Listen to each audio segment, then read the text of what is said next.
نحمده ونصلي على رسوله الكريم أما بعد عن ابن مسعود عن ابن عمر رضي الله تعالى عنه قال قال رسول الله صلى الله عليه وسلم اذكروا محاسن موتاكم اور كما قال علیہ الصلوۃ والسلام۔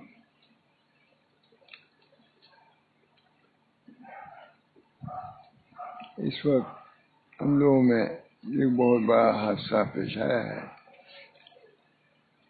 جس کی وجہ سے میں سمجھتا ہوں کہ علماء اور طلباء سبھی اس سے متاثر ہیں۔ وہ حادثہ یہ ہے کہ دارالعلوم دیوبند کے شیخ الحدیث ممتاز شیخ الحدیث مولانا سید احمد پالن پوری وہ رحمت فرما گئے، اللہ تعالیٰ کی رحمت میں پہنچ گئے، جس کی وجہ سے میں سمجھتا ہوں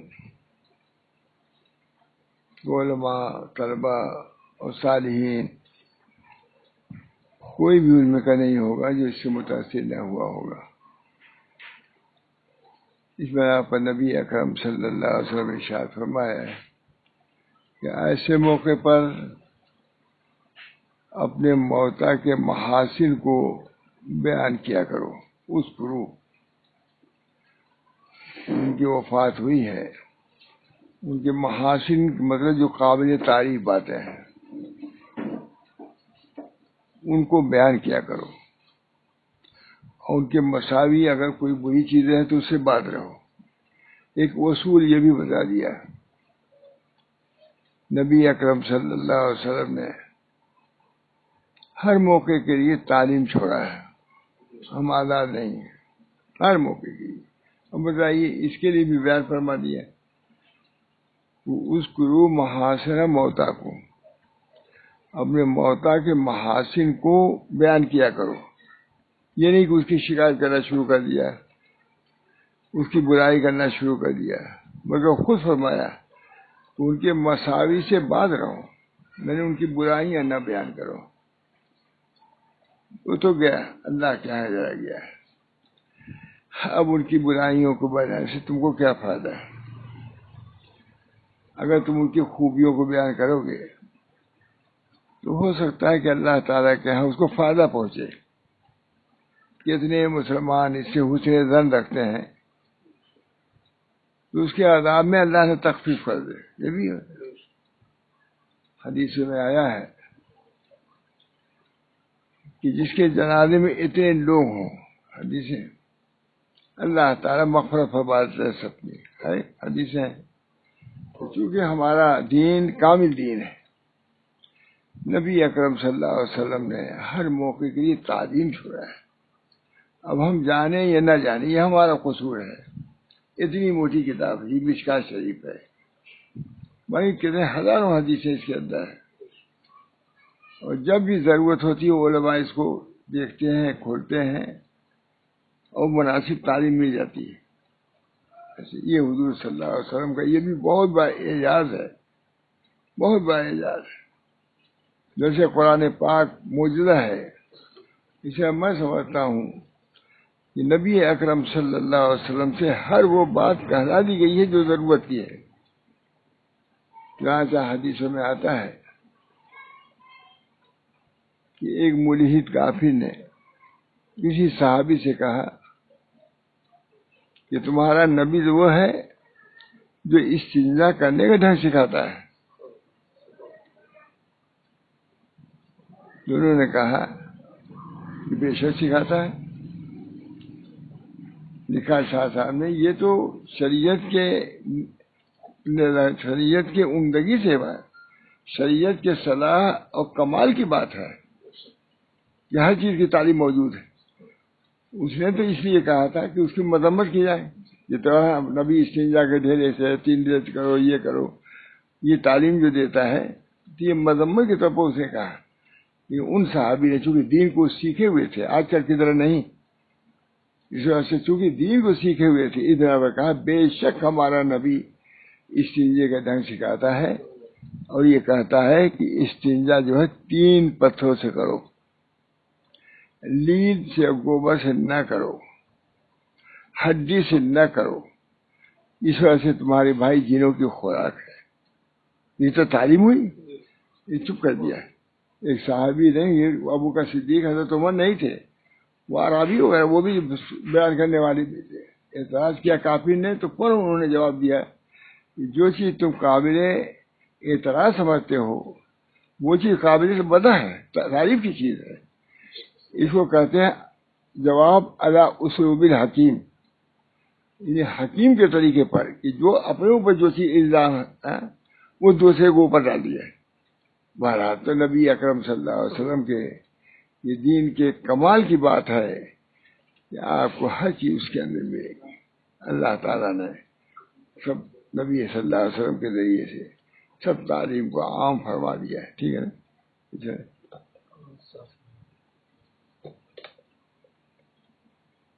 دین کو عام فرما دیا ہے۔ اس بنا پر میں کہتا ہوں کہ حضرت مولانا سعید احمد پالم پوری بہت ہی باصلاحیت عالم تھے، علم میں ان کو عبور تھا، بخاری شریف پڑھاتے تھے، اور ان کی امتیازی شان تھی۔ ہمارے مولانا مقصود احمد صاحب ان کے خاص شاگرد تھے، بڑی تعریف ہے، ہم تو نہیں پڑھے ہیں، لیکن عبداللہ وغیرہ جو خالی رہتا تھا تو ان کے درس میں جا کے بیٹھ بھی جاتے تھے، بڑی عبداللہ۔ بہرحال تعریف کرتے تھے، عجیب و غریب پڑھانے کا ان کا انداز تھا، بخاری شریف کا، ترمذی شریف کا وہ پڑھاتے تھے۔ آج وہ نہیں رہے تو سب طلبہ آتا ہے کہ بخاری چیزیں ختم تھی، انہوں نے کچھ بیان کرنا چاہا، بیان نہیں کر سکے، آواز ہی نہیں نکلتی تھی، سب لوگ گھبرا گئے، آنکھوں سے کچھ آنسو آ گئے، تمام طلبہ رونے لگے۔ کچھ دیر تک کوشش کیا مولانا نے کہ کچھ بولے، نہیں بول سکے، مجبور جو ہو گئے تو اٹھنے لگے، یہ فرمایا وما تشاءون الا ان یشاء اللہ، وما تشاءون، یہ عوالوں نے سنا ہے، وما تشاءون الا ان یشاء اللہ، جو اللہ چاہے گا وہی ہوگا۔ دیکھیے اس وقت بھی کتنی عمدہ آیت پڑھی، وما تشاءون الا ان یشاء اللہ۔ بہرحال اللہ تعالیٰ جہاں وقت مقرر ہے سب کو موت آنی ہے، ہر شخص کو موت کا مزہ چکھنا ہے، کوئی رہے گا نہیں۔ جب انبیاء پر موت آتی ہے تو پھر دوسرے پر اگر موت آتی کیا تعجب کی بات ہے۔ بہرحال ان کا انتقال ہو گیا، علمی اعتبار سے بھی بہت فوقیت رکھتے تھے، اور اخلاقی اعتبار سے بھی بڑی بڑی تصانیف ان کی ہیں، مولانا بہت تصانیف، بخاری کی شرح بھی لکھی، ترمذی کی شرح بھی لکھی ہے، اس کا اور بھی بہت سی کتابیں ہیں، تفسیر کی بھی کتاب لکھی ہے، بہت تفسیر کی بھی کتاب لکھی ہے۔ اللہ تعالیٰ نے بہت وقت میں برکت دیا تھا، بہت ہی منظم کام کرتے تھے۔ حضرت مولانا تھانوی کے یہاں جو چیز ملتی وہ ان کے یہاں ملتی تھی۔ لوگ کہتے تھے کہ عشاء بعد ان کی لڑکی جاتی تھی 5 منٹ کے لیے، 7 منٹ کے لیے، وہ تیر لگتی تھی سر پر، اس کا دوا ہوا کھاتے تھے، پھر دروازہ بند کوئی نہیں جا سکتا تھا، بیوی کا انتقال ہو چکا تھا۔ لکھتے تھے، بہت لکھا، محفوظات اور بہت سی کتابیں مجھے، چھوٹی چھوٹی کتابوں کی بھی شرح انہوں نے لکھا ہے، تو بہت ہی زیادہ مفید تھے۔ ان کی شخصیت مضر نہیں تھی، مفید تھی۔ آج دارالعلوم دیوبند کے لوگ بہت پریشان حیران ہیں، اب کون پڑھائے گا؟ اللہ تعالیٰ انتظام فرمائے گا۔ یہ بہرحال ایک صالح مصلح شخص کے جانے کے بعد خلا تو ہو جاتا ہے، اس خلا کا پورا ہونا معمولی بات نہیں ہے۔ نبی اکرم صلی اللہ علیہ وسلم نے کچھ بیان فرمایا کہ ایک وقت ایسا ہوگا کہ علم چلا جائے گا، اس کی مذمت بیان فرمائی۔ صحابہ نے عرض کیا یا رسول اللہ، ہم لوگ پڑھتے پڑھاتے ہیں، کیسے علم چلا جائے گا، کیا ہوگا؟ فرمایا دیکھو ایسا نہیں ہوگا، بلکہ پڑھنے پڑھانے والے یعنی علماء کو موت آ جائے گی، ختم ہو جائے گی، یوں ہی علم چلا جائے گا۔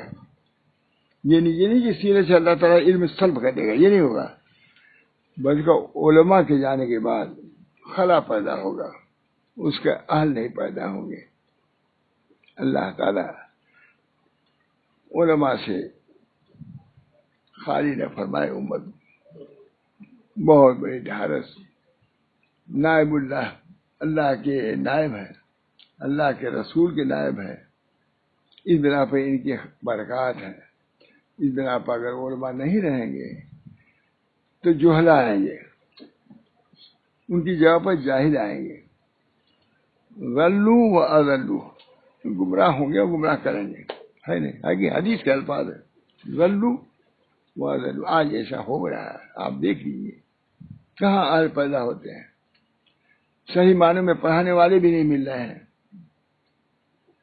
شادی پڑھانے والے لوگ بھی ہیں۔ میرا اتنے کروڑ آدمی ہیں، 10 آدمی اگر ہوں بھی رہے تو کیا کریں گے؟ اس بنا پر ایسے عالم جو باصلاحیت ہو، صلاح ان کے اندر ہو، رشد ان کے اندر ہو، انقا ہوتے چلے جا رہے ہیں۔ موت العالم، موت العالم، عالم کی موت عالم کی موت ہے۔ حضرت امام حنیفہ جا رہے تھے، ایک لڑکا تھا، اسے کہا، مولانا نے کہا کہ دیکھو پھسلنا نہیں، سنبھل کے جاؤ۔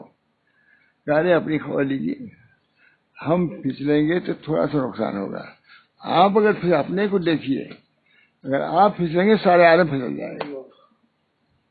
اس بنا پر لکھا ہے علماء نے کہ علماء کے اندر جب خرابی آتی ہے سارے عالم میں خرابی ہوتی ہے۔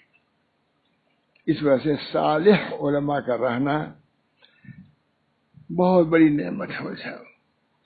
ہر عالم بھی کام کا نہیں ہوتا، دماغ بھی صحیح نہیں ہوتا، اس کا فکر بھی اس کی صحیح نہیں ہوتی۔ شاہ اللہ صاحب نے لکھا ہے کہ ہر عالم قابل استفسار نہیں ہوتا، پوچھنے جانے نہیں ہوتا۔ عالم تو ہے لیکن اس کے اندر دیانت نہیں ہے، اس کے اندر خود علمی کمال نہیں ہے۔ اس بنا پر ایسے علماء کا اٹھنا بہت بڑی اہمیت کی بات ہے۔ اس بنا پر میں مولانا کے متعلق سمجھتا ہوں کہ اللہ تعالیٰ نے ان کو کامل الایمان بھی بنایا تھا، کامل العلم بھی بنایا تھا، کامل تسلیم بھی بنایا تھا۔ ابھی کہہ رہے تھے، بڑی مخصوص آواز سے کہہ رہے تھے کہ بہت ہی مرتب کام کرتے تھے، کوئی وقت ان کا خالی نہیں ہوتا تھا، ہمیشہ کرنا رہ جاتے تھے۔ جس کمرے میں کام کرتے تھے میں بھی خوشی مزاج ٹھہرا تھا، اور اللہ کا شکر ہے، وہی میں نے بھی کام کیا ان کی جگہ پر۔ پھر اس کے بعد وہ امریکہ جانے لگے، پھر کینیڈا، دونوں جگہ۔ لندن میں تھا، وہ بھی پہنچے، معلوم ہوا کہ مولانا آئے ہوئے ہیں مولانا، تو میں سوچ ہی رہا تھا کہ مولانا سے ملاقات کر لوں۔ کہا نہیں میں آؤں گا، تو تشریف لائے، بہت پورے اپنے آئے تشریف لائے۔ یہ بھی اخلاق ہے۔ اور ایک بات ایسی ہے مولانا، آپ لوگ شاید تعجب نہ ہو، عورتیں کیا سمجھیں، جب وقف مدرسہ بنا ہے الگ دارالعلوم دیوبند سے، وقت قاری صاحب کے لڑکے نے، قاری صاحب نے الگ مدرسہ قائم کیا، تو ظاہر پوری مخالفت تھی دونوں مدرسوں میں۔ مخالفت نہیں ہے، یہاں کئی مدرسے آپس میں کیا کچھ میل جول ہے، ملنا گوارا نہیں ہے۔ مولوی لوگ جتنے مولوی ہوتے ہیں جماعت، حکیم اختر صاحب آئے تھے، کہہ رہے تھے یہ وہ شہر ہے جہاں مرید کم ہے اور پیر زیادہ ہے۔ حکیم اختر صاحب نے کہا تھا، ایسے ہی کیا ایسے نحوست میں کام ہوگا؟ نہیں، اللہ کی رحمت تو نازل ہوتی ہے کہاں؟ اللہ کے رحمت والا کام جو ہے تب تو رحمت نازل ہوگی۔ ان رحمت اللہ قریب من المحسنین، اللہ کی رحمت محسنین کے قریب ہے. جو لوگ محسن ہیں، نیکوکار ہیں، ان پر رحمت آتی ہے. عالم ہوتا ہے، اللہ کی رحمتیں نازل ہوتی ہیں. جہاں نیکیاں ہوتی ہیں، ہمارے حضرت فرماتے تھے جہاں نیکیاں کی جاتی ہیں وہاں اللہ کی رحمتیں آتی ہیں. ان نیکیوں کا اثر پھیل جاتا ہے. صحبت میں یہی ہوتا ہے، کیونکہ وہ بزرگ نیکی کرتا ہے اور نیکی کا خاصہ یہ ہے کہ وہ پھیلے. خوشبو جیسے ہے، یہ ہماری خوشبو ہے، پھیلتی ہے کہ نہیں؟ یہ نیکیوں کی خوشبو پھیلتی ہے. اس بنا پر بزرگوں کو لے آتے ہیں، لندن لے آتے ہیں، امریکہ لے آتے ہیں، کیونکہ وہ نیکیاں کرتے ہیں. اور نیکیوں کے اندر کیا ہے؟ خوشبو ہے. اللہ، نیکیوں کے اندر اثر ہے. جو کرتا ہے ایک آدمی لیکن اس کے اثرات پھیلتے ہیں. عطر ایک آدمی لگاتا ہے، پھیلتے ہی نہیں، اثر ہو جاتے ہیں. اس بنا پر مشائخ کو لے آتے ہیں، صالحین کو لے آتے ہیں، تاکہ اس کی وجہ سے وہ رہتا ہے کہ وہ تو ایک جگہ رہے گا لیکن اس کے نیکیوں کی خوشبو جو ہے سارے عالم میں، سارے شہر میں پھیل جائے گی. یہ خط میں نے سنا، ایک صاحب حضرت محمد احمد صاحب یہی کہہ رہے تھے کہ حضرت چلیے وہاں، تاکہ آپ کے صحبت سے نیکیاں پھیلیں، آپ کے کام سے نیکیاں پھیلیں. خود حضرت بھی فرماتے تھے کہ جب آدمی نیکیاں کرتا ہے تو اللہ تعالیٰ اس کو منتشر کرتا ہے، اس کی صحبت سے نیکیاں عام ہوتی ہیں. بہرحال میں یہ کہہ رہا تھا کہ بزرگان دین جہاں رہتے ہیں نیکیاں پھیلتی ہیں. جب نیکیاں آئیں گی تو رحمتیں آئیں گی. ان رحمت اللہ قریب من المحسنین، اللہ کی رحمت محسنین کے قریب. اس وجہ سے میں یہ کہہ رہا ہوں، یہ سب علماء ہیں، تو ایسے بنو کہ تمہارے ذریعے سے نیکیوں کی اشاعت ہو. تم اپنے اختلافات کی بنا پر لوگوں کو مصیبت میں نہ ڈالو، بلکہ تم جہاں جاؤ یسر و سہولت اور اللہ کی رحمت کے نزول کے سبب بنو. یہ ہونا چاہیے. اللہ تعالیٰ ہم سب کو اس کی توفیق مرحمت فرمائے. اللہ بہرحال نبی کریم صلی اللہ علیہ وسلم فرماتے ہیں نیکیاں، ان کی نیکیوں کو بیان کرو گے اللہ کی رحمت نازل ہوگی. ان رحمت اللہ قریب من المحسنین. بہرحال مولانا کے متعلق یہ باتیں کہی ہیں، علمی اعتبار سے بھی کمال تھا اور عملی اعتبار سے بھی. تو یہ میں کہہ رہا تھا کہ جب وقت مدرسہ بنا الگ سے دارالعلوم، تو میں گیا، میں چکائی تجی صاحب گیا تھا، تو سالم صاحب بلائے، میں گیا. میں تو یہ کبھی اس مدرسے کو دیکھے بھی نہیں تھے مولانا. یہ الگ تھے، اصل دارالعلوم میں تھے، اور وہ نیا. جب میں گیا اس دارالعلوم میں جو نیا تھا، یہ مجھ سے ملنے کے لیے آئے. بڑی مخصوص صاحب کہہ رہے تھے کہ یہ بہت بڑی بات ہو گیا کہ کبھی اس مدرسے سے کہا مجھ سے خود کہ میں تو یہاں آیا ہی نہیں، کبھی دیکھا بھی نہیں کہ یہ کون مدرسہ ہے. یہ آپ کے ملنے کے لیے میں آیا. یہ ان کی بڑائی ہوئی کہ نہیں؟ بڑائی کی بات ہے. اللہ تعالیٰ نے ان کے اندر وسعت دی تھی. اور آج ہمارے مدرسے کی کتاب کے متعلق اتنا لکھا ہے مجھ سے، لوگ سردر ہو گئے. میں تو اس کو سنا بھی نہیں سکتا، ورنہ کوئی سنا رہتا تھا آپ بھی خوش ہو جاتے کہ کیسا لکھا ہے ہماری کتاب کے متعلق. بہرحال بڑی خوبیاں ہیں. ان کے لڑکے جو ہیں مجھ سے مرید بھی ہیں، میرے خلیفہ بھی ان کے لڑکے. ابھی آیا تھا، بہت رو رہے تھے اور کہہ رہے تھے کہ میرے ایک باپ تو چلا گیا لیکن آپ تو موجود ہیں، میں آؤں گا. یہ کہا، بہت بڑے درد سے کہا، سمجھے عبداللہ تو بڑے انداز سے کہا انہوں نے. یہیں سے شروع کیا، مولانا میرا باپ تو چلا گیا لیکن اس سے بڑھ کر کے آپ میرے باپ ہیں، آپ موجود ہیں.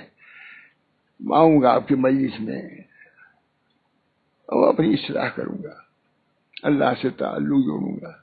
میں عجیب انداز سے کہا بھائی، میں تو خود متاثر اسی بنا بھی کہہ رہا ہوں. اتنے تاثر سے کہا میرا باپ تو چلا گیا ایک بار لیکن آپ موجود ہیں جو میرے باپ ہیں. چاہتے وہ آتے تھے، ان کے مولانا کی موجودگی میں وہ یہاں آتے تھے. رمضان میں کئی دن گزارتے تھے اور بڑے اعتقاد سے رہتے تھے اور کہتے تھے مولانا آپ کی خانقاہ ہم کو بہت پسند ہے. ہمارے پوری تو گزاری تلاوت ذکر، بہت قابل آدمی ہیں، اپنے باپ کے صحیح وارث بھی ہیں، سمجھیے تلاوت کرتے تھے. تو مجھ سے خود کہا کہ مولانا آپ کی خانقاہ ہم کو بہت پسند ہے، کیونکہ دوسری خانقاہوں میں ڈنڈا لیے لوگ کھڑے رہتے ہیں، پڑھو، یہ ایک مصیبت پوری رہتی ہے. پیچھے ایک ڈنڈا لے کے آدمی کھڑے رہتے ہیں. آپ کیا پوچھیں جتنا جس کو پڑھنا ہو پڑھے سوئے، یہ اطمینان سے یہاں رہنا ہوتا ہے. کہا آپ کیا ڈنڈا لے کے لوگ کھڑے نہیں رہتے، اور وہ خود ہی پڑھنے کے لیے آئے ہیں، وہ پڑھے گا، ڈنڈا تم کیا چلا رہے ہو؟ کہ مجھ سے کہتے تھے بھائی مہاراج ان کے صاحبزادگان بھی باصلاحیت ہے، اور دعا ہم لوگوں کو کرنا چاہیے کہ اللہ تعالیٰ مولانا کی مغفرت فرمائے، درجات عالیہ سے نوازے، اپنے خاص قرب و قبول سے مشرف فرمائے. مفسرین میں سے تھے، محدثین میں سے تھے، فقہاء میں سے تھے.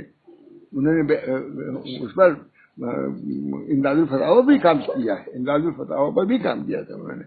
فقیہ بھی تھے، اور اب ان کے ذمے کام ہوا تھا ابھی کہ عقائد پر کتاب لکھیں. اعلان ہوا تھا ابھی کہ عقائد دارالعلوم دیوبند پر کتاب لکھیں. تو انہوں نے اشارہ دیا ہے کہ جس کے پاس عقائد کے سلسلے میں کوئی ضرورت ہو دیوبند وہ ہو اس کے پاس تو ہمارے پاس بھیجیے، یہ اعلان بھی ہوا تھا. بہرحال بڑے آدمی تھے، اللہ تعالیٰ نے ان کو اٹھا لیا. اب یہ دعا کرنا ہے کہ اللہ تعالیٰ دارالعلوم دیوبند کو ایسی باصلاحیت عالم دے، باصلاحیت محدث دے، باصلاحیت مفسر دے کہ دارالعلوم کا جو ایک معیار ہے وہ باقی رہے، بلکہ وہ ترقی کرے. بس اس بنا پر دعا بھی کر لیجیے، سورہ فاتحہ پڑھ لیجیے، اللہ کو ان کے ایثار ثواب کے لیے تھوڑا سا اجتماعی دعا بھی ہو جائے. اس بنا پر سورہ فاتحہ پڑھ کے چاروں قول پڑھ لیجیے. اس کے بعد جو میں دعا کروں اس پر آمین کر دیجیے.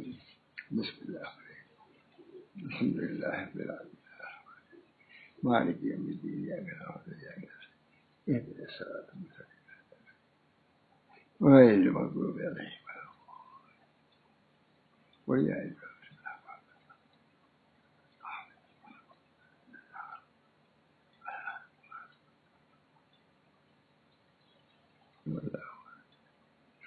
آمین.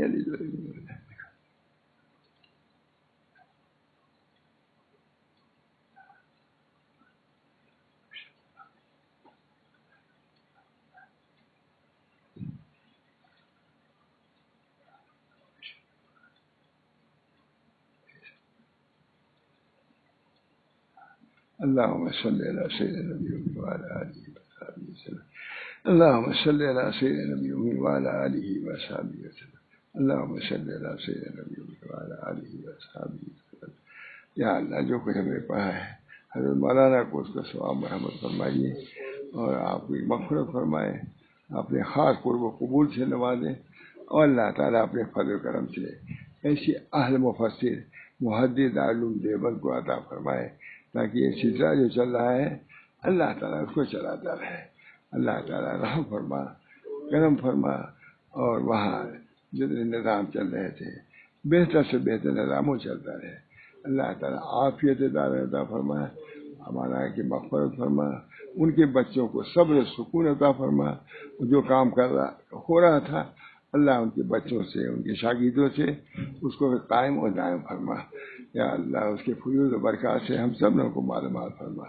ربنا تقبل منا انك انت السميع العليم برحمتك يا ارحم الراحمين بحرمة سيدنا النبي الكريم صلی اللہ تعالی علیہ وسلم. اللہ تعالیٰ ان کے علوم سے، ان کے برکات سے ہم سبھی لوگوں کو معلومات فرمائے. ربنا تقبل منا انك انت السميع العليم برحمتك يا ارحم الراحمين بحرمة سيدنا النبي الكريم صلی اللہ تعالی علیہ وسلم. لا الہ الا اللہ محمد رسول اللہ صلی اللہ علیہ وسلم. اب رمضان کے متعلق تو چل ہی رہا ہے، اس بنا پر تھوڑا سا بیان میں کرنا چاہتا ہوں. پہلے سنا چکا ہوں لیکن مجھے بہت پسند ہے یہ کتاب، بہت بڑے بزرگ کی کتاب ہے. صحائف معرفت پر بتلایا بھی تھا، شاہ عبد الرزاق صاحب کی ہے.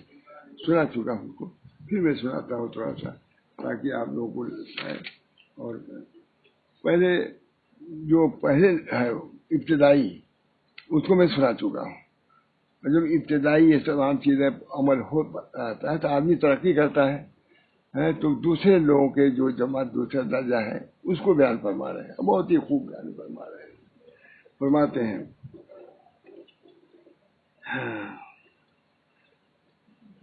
بچوں سنو، اب تجھے روزے عام کے بارے میں تو معلوم ہو گیا.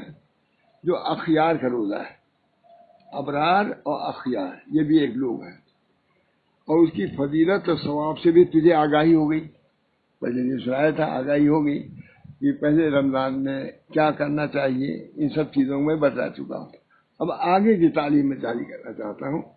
اے فرزند ارجمن، کیا عمدہ الفاظ ہیں، اے فرزند ارجمن جان لے، اس کی جان لے کہ روزہ کی دوسری قسم خاصان خدا کا روزہ ہے۔ یہ تو عام لوگوں کا روزہ تھا جو اب تک بیان کیا ہے، وہ عام لوگوں کا روزہ، لیکن جو خواص ہیں ان کا روزہ کیا ہے، کیسے ہے، کس طریقے سے ادا کرتے ہیں، وہ بتا رہے ہیں۔ دوسری قسم خاصان خدا کا روزہ ہے، اور وہ مذکورہ امور سے بچنے کے علاوہ تمام عیوب و ذنوب یعنی گناہوں اور بدعمالیوں سے بچنا، ظاہری اور باطنی دونوں سطح پر صبر اختیار کرنا، اپنے اعضاء و جوارحوں کے تمام برائیوں سے محفوظ رکھنا ہے، یہ آگے بڑھنا، تمام عیوب اور ذنوب، گناہ سے عیوب سے بچو، تب صحیح معنوں میں یہ روزہ ہوگا۔ اس وقت تو سرسری تم نے کر لیا، لیکن اسی پہ اکتفا نہ کرو بلکہ آگے بڑھو۔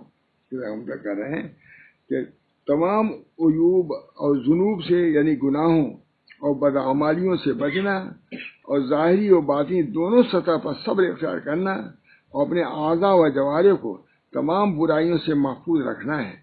جیسے نفس کو شراب و طعام یا کھانے پینے سے روکا جاتا ہے، یعنی مطلب کھانے پینے سے روکا جاتا ہے، اسی طرح تمام قوا اور اعضاء، مثال کے طور پر آنکھوں، کانوں، زبان اور دل کی حفاظت کی جائے کہ بری چیزوں کے دیکھنے، ان کے بارے میں سننے، عالم خیال میں انہیں چکھنے، ان کی خواہش کرنے سے بچیں، خواہشات سے بھی بچیں، یعنی کھانا تو درکنار، بلکہ ان خواہشات کے لیے بھی ہے کہ اللہ تعالیٰ غرض کسی کو خواہش ہی ہمارے اندر پیدا نہ ہو۔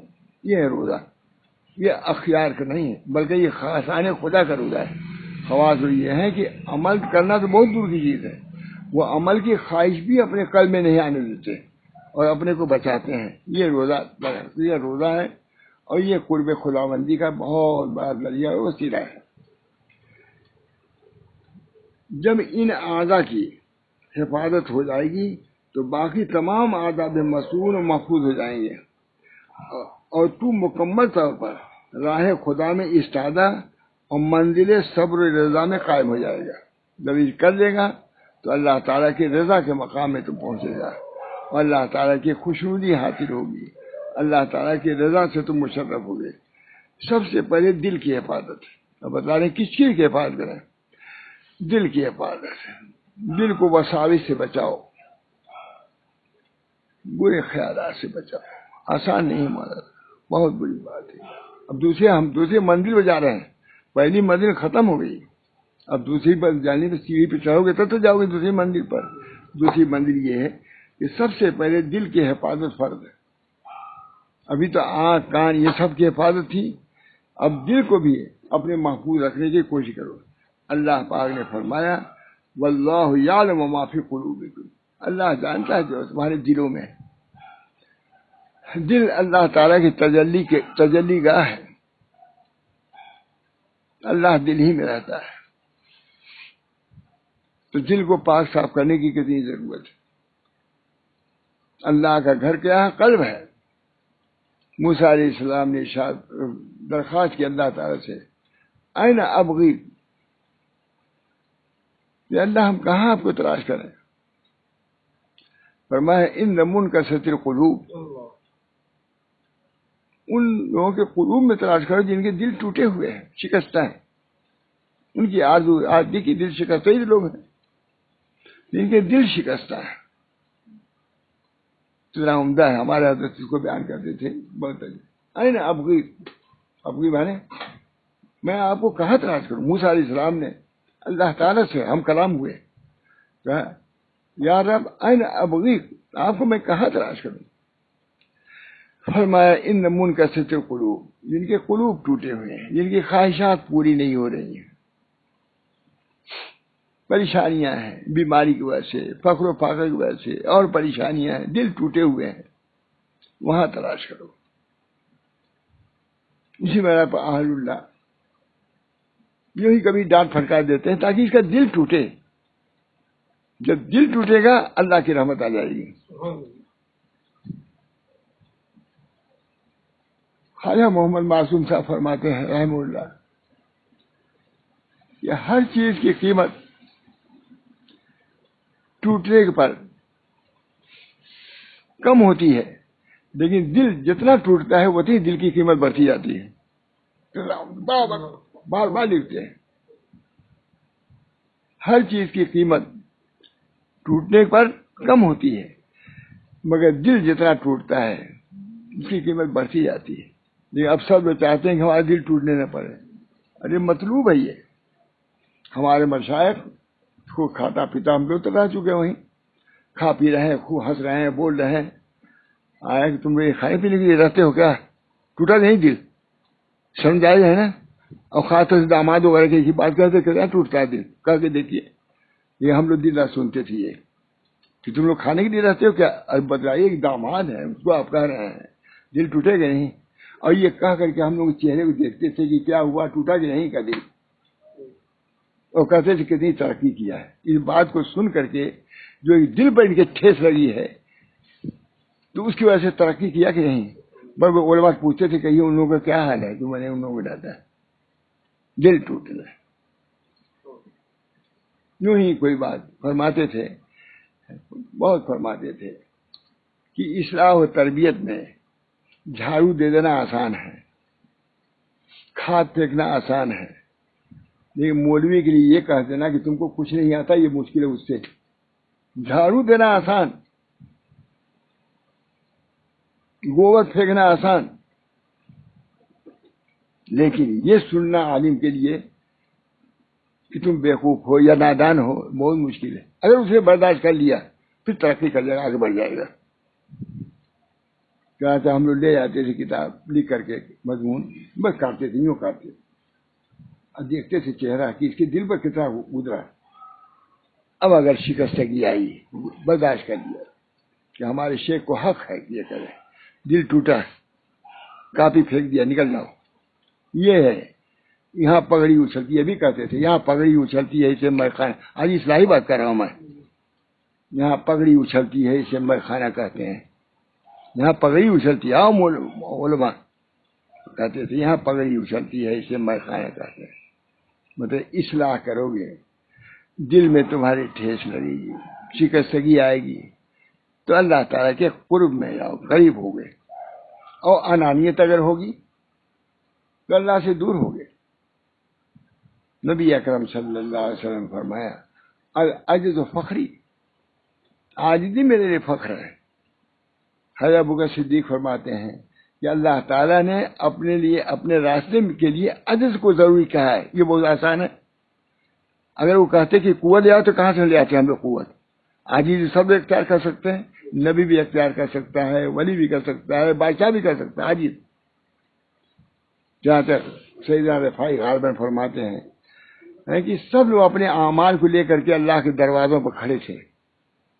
یہ بندہ نالائق عاجزی لے کے گیا اور ایک راستے سے آئی اور راستے سے خدا تک پہنچ گیا، لوگ دروازے پر رہ گئے.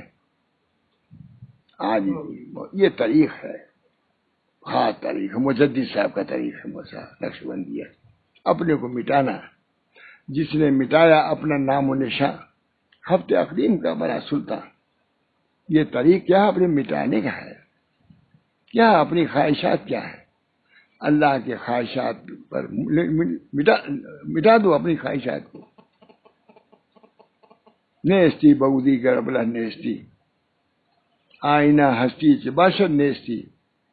آئینہ باشد آئینہ نیستی بودی گربلہ نیستی. آئینہ ہستی چ باشد نیستی، نیستی بودی گربلہ نیستی. یہ طریق ہمارا ہے. اپنے کو جھکاؤ گے، من تواضع للہ رفعہ اللہ. یہ میں طریق بیان کر رہا ہوں. رمضان طریق کے تقویٰ تک پہنچانا ہے تو تقویٰ والا راستہ اختیار کرے گا تب تو تقویٰ تک پہنچو گے. بھائی رمضان کے لیے اس لیے روزہ ہے تاکہ تم متقی ہو جاؤ. تم متقی یہیں ہو جاؤ گے. جیسا کہ امتحان ہوتا ہے صحت مند کے لیے، یہاں جاؤ وہاں جاؤ، تب ہوتا ہے کہ نہیں سب صحیح ہو گیا اب جاؤ، اور ذرا سے کسر رہتا ہے روک دیتا ہی نہیں. کہ رمضان کے اندر بھی جانچ ہوتی رہتی ہے ہر وقت. یہ بندہ روزہ رکھ رہا ہے لیکن اپنے نفس کی کتنی اصلاح کر رہا ہے. یہ ہے اللہ تعالیٰ. یہ رمضان ہے، رمضان مجاہدے کا مہینہ ہے، تقویٰ کا مہینہ ہے. جتنا اپنے کو جھکائے گا، جتنا اپنے کو مٹائے گا، اللہ کے ہاں اتنی بڑا مقام پائے گا. ہمارے اندر فرماتے تھے کہ عجیب بات ہے کہ دنیا میں کوئی منصب ملتا ہے تو اس کا اظہار کرتا ہے آدمی. ہم تحصیلدار ہو گئے، ہم کلکٹر ہو گئے اور وزیر ہو گئے تو پوچھ ہی نہیں کیا کیا کرتا ہے. لیکن اس راستے میں جتنا مقام ملتا ہے اتنی اپنے کو مٹاتا ہے، وہ جھکاتا ہے. نبی اتنی جھکاتا ہے اپنے کو. ایک بڑھیا آئی حضور کے سامنے، کانپنے لگی. بڑھیا کانپنے لگی. حضور نے فرمایا یا مسکینہ علیک بالسکینہ، اے مسکینہ سکینہ اختیار کرو، میں وہی ہوں جو خشک روٹیوں پر بکریاں چرایا کرتا تھا. بتلایا اس کو یہ تسلی کے لیے، گھبراہٹ کو دور کرنے کے لیے. کوئی وزیر اعظم کہے گا اس کسی کی بات، جبکہ دونوں جہان کے بادشاہ تھے. لیکن کیا کہہ رہے ہیں یا مسکینہ علیک بالسکینہ. ایک بوڑھی عورت، یہ تھا دین، یہ ہے نبی کی تعلیم. بوڑھی عورت ہاتھ پکڑتی تھی اور گلی میں لے آتی تھی، دیر دیر تک حضور سے اپنی بات کرتی تھی. لیکن حضور صلی اللہ علیہ وسلم کو گوارا نہیں ہوتا تھا کہ اپنے ہاتھ کو ہٹائے. یہ ہے تعلیم نبی کی، جسے علماء بھی واقف، بلکہ اس کی الگ. نیستی بوری گرم رہ نیستی، نیستی اختیار کرو. اپنے کمالات کی نفی کرو. ایک وقت ایسا رکھو کہ اپنے علمی کمالات کی نفی کرو، عملی کمالات کو نفی کرو. جتنا نفی کرو گے اتنی اللہ کے یہاں بڑھو گے. جو ایسے لکھا خواجہ محمد معصوم نے کہ ایک وقت مقرر کرو جس میں اپنے ذلات کا استحضار کرو، ذلات لغزشوں کا استحضار کرو، کمالات کا نہیں. کمالات اللہ کے بہت ہیں. اپنی کمیوں کا استحضار کرو. جتنا اپنی کمی کا استحضار ہوگا اتنی ترقی کرو گے. دوستوں میں کیا کیا بیان کروں، 3 گھنٹوں کا مضمون ہے میرے، تو ہم لوگوں کا مضمون یہی ہے. اللہ تعالیٰ ہے اس میں بھی یا اللہ کبر نہ آنے پائے. حضرت ماتھانی وغیرہ کتنا اپنے کو جھکائے ہوئے تھے. سب کچھ ہونے کے بعد اپنے کو طالب علم کہتے تھے. میں طالب علم ہوں. ماتھانی کہتے میں طالب علم ہوں. اتنا بڑا عالم، عالم کامل مکمل. بہرحال یہ روزہ اس لیے اپنے کو مٹایا جائے، اپنے جذبات کو دبایا جائے. بھوک پیاس سے دبتا ہے نہیں. اب بھوک پیاس میں اور زیادہ شہوات کا غلبہ ہو جائے، منشا کے خلاف ہو جائے. نہیں، اس وجہ سے رمضان کا روزہ اس لیے لعلکم تتقون. خالی یہ کہہ سکتے ہیں تقویٰ حاصل کرو. ارے تقویٰ اسے معمولی چیز تھوڑی نا ہے. تقویٰ کا معنی یہ ہے عوامی کے دل میں جھکاؤ پیدا ہو جائے. تقویٰ کا مطلب یہ ہے دل میں نرمی پیدا ہو جائے. اس نرمی کی وجہ سے جو اللہ کا حکم آئے اس کو ادا کرے اور جو برائی ہو اس سے باز رہے. یہ ہے تقویٰ کا مطلب. یعنی کہ ہم متقی ہو گئے. کیا متقی ہو گئے؟ ذرا سا کوئی بات ہو جائے گالی کر دے دو، ذرا سا بات ہو جائے لڑائی جھگڑا کر دو. اتفاق سے اپنے گاؤں کی بات کروں، شب قدر کے دن، شب قدر میں رات بھر لوگ جاگے. یہ کالی گھر کی بات. اور صبح کو لاٹھی چل گئی، زخمی ہو گئے. تو ہم سے کہتے ہیں یہ قوم زمان تمہارے گاؤں کا لے یہ رات بھر قرآن شریف پڑھا تو وہ نے صبح گئی. یہ کیا پڑھنا ہوا؟ اس پڑھنے کے بعد تو تواضع آنی چاہیے تھا نا، انکسار پیدا ہونا چاہیے نا، اخلاق درست ہونا چاہیے. قرآن شریف پڑھنے کے بعد رات بھر قرآن شریف پڑھا. اسی وجہ سے ہمارے بزرگان نے بہت رات کی جاگنے ہونے کو ہو جاتا ہے. یہ کہتے ہیں نفس کو اصلاح کرو، دباؤ اپنے نفس کو. یہ نہیں کہ اس کی وجہ سے تکبر کرنے لگو، لڑائی جھگڑا کرنے کو. ہم سے بڑے کوئی بزرگ نہیں. اس وجہ سے تو اصل تعلیم رمضان کی یہی ہے. تقوا یہ معمولی چیز تھوڑی نا. نبی اکرم صلی اللہ علیہ وسلم دعا کر رہے ہیں اللہم آت نفسی تقواہا وزکھا انت خیر من زکاہا انت ولیہا مولاہا. تو نہیں ہے بس تقوا ہو گیا آپ نے نماز پڑھ لیا اور روزہ غریب ہو گیا. نہیں، سوچنا پڑے گا، دعا کرنی پڑے گی. اللہم آت نفسی، کتنی عمدہ بات ہے. اللہم آت نفسی تقواہا وزکھا انت خیر من زکاہا انت ولیہا مولاہا. اے اللہ، آپ اس نفس کے ولی ہیں، آپ اس کے مالک ہیں. میں تو ناہنجار ہوں، نالائق ہوں، میں اپنے نفس کو تقوی نہیں دلا سکتا، تقوی سے اسے متصف نہیں کر سکتا. اب آپ ہی چاہیں گے تو میرا نفس متقی ہوگا. کتنی بات ہے یہ، اپنے کو مٹانے کی بات ہے کہ نہیں؟ یہی مٹانا. نبی صلی اللہ علیہ وسلم تقوی کے امام تھے، متقیوں کے امام تھے، لیکن کے باوجود اللہ سے دعا کر رہے ہیں انا موترب، اے اللہ میں اپنے گناہوں کا اعتراض کرتا ہوں، میں اعتراف کرتا ہوں. اسألک مسألۃ المسکین، یہ تقوی. جسے مسکین لاچار سوال کرتا ہے، اسی میں آپ سے سوال کرتا ہوں.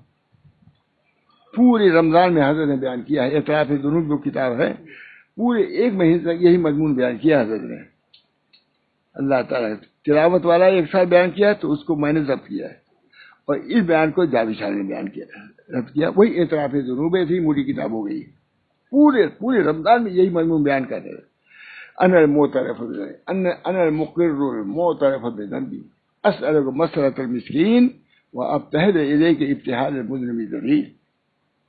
یا اللہ، ایک ذلیل آدمی جو اس طرح کی گرا رہا ہوں میں. یہ تقوی دل میں کیا ہے؟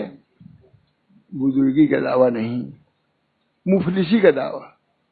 کہ اللہ ہم کچھ بھی نہیں ہیں، روزہ رکھ رہے ہیں لیکن وہ بھی روزے کا حق ادا نہیں کر رہے ہیں، تلاوت کر رہے ہیں تلاوت کا حق نہیں ادا کر رہے ہیں، نماز پڑھ رہے ہیں.